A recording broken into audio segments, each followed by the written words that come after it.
everyone, Tasha here and welcome back to my channel. Today we're going to make a gamer themed birthday card using items from Maker Forte. Here's an example of the card that we're going to be creating today. I love this gamer themed stamp set that we'll be using and the fun stenciled background. For this project, you're going to need some kind of masking paper. I'm just using full adhesive Post-its. I'll also be using some of these simple sayings from Maker Forte. These are awesome. They come in so many different themes and you can foil them. So you can foil the background or the black toner letters. Here's the stamp set we're going to be using today. This one has a whole bunch of gamer themed controllers and this is called Get Your Game On. And then we're also going to be using the Cosmic Explosions stencil. This stencil is huge and I love that that center part is also included so you can mask off the center. And then the colors for this card are going to be a sparkly purple, black, and white. To begin, we're going to go over to the Misty tool and stamp our little game controller. Again, there's so many to choose from. So I'm just going to pick one and use some Color Hive black ink and stamp it onto my masking paper. Once I'm done stamping, I'm just going to easily cut this image out and I'm just going to cut it off camera to save some time. And then I'm going to start with my attaching my stencil.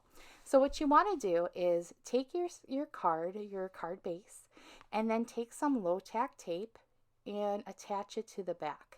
So this way your stencil won't move around.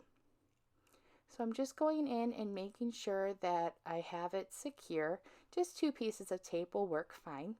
And the reason you want to do this way you have perfect placement for your stamped design. I'm taking this stenciled off card area onto my Misty tool and I'm layering on the same game controller. We're going to stamp it directly onto the center with the same black ink.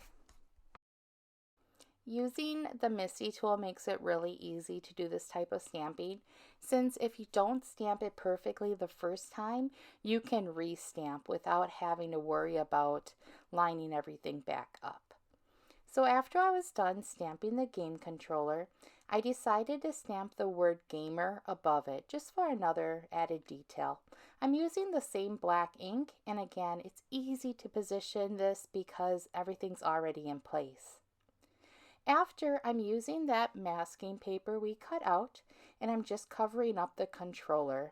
I'm not worrying too much about that gamer since it's just in black ink. Then I'm going to go in with Color Hive ink in the color English Mustard. This is one of my favorite yellow colors. This color is just the perfect shade of yellow, especially for this type of stencil design. So I'm going around all of the area, making sure that I cover that center. And then I'm going to go in with some Distress Oxide ink just to bring in a little bit of a darker color. This orange shade blends into the yellow color perfectly and it adds a little bit more detail to the design. And once I was done, I just took it off of that stencil background and went around the edges with orange. I like to go around the edges with a darker color. I just think it makes those colors in the center really stand out. Now I'm going to use some tweezers to gently pull up that masking, and then I'm going to do some simple Copic coloring. For the example card I showed at the beginning, I used blue tones, but for this one, I'm using purple. Again, you can customize these game controllers for whomever you're giving it to. This would also look cool if you wanted to add a design to it, maybe some polka dots or just some dots in different colors. That would look great as well. I know a lot of gamers have a controller that they like to use, and so this would be great if you knew that the person used a certain color and then customized it for them. To attach the greeting, I just cut it the same width of the card and I'm using some glue runner to attach it to the front.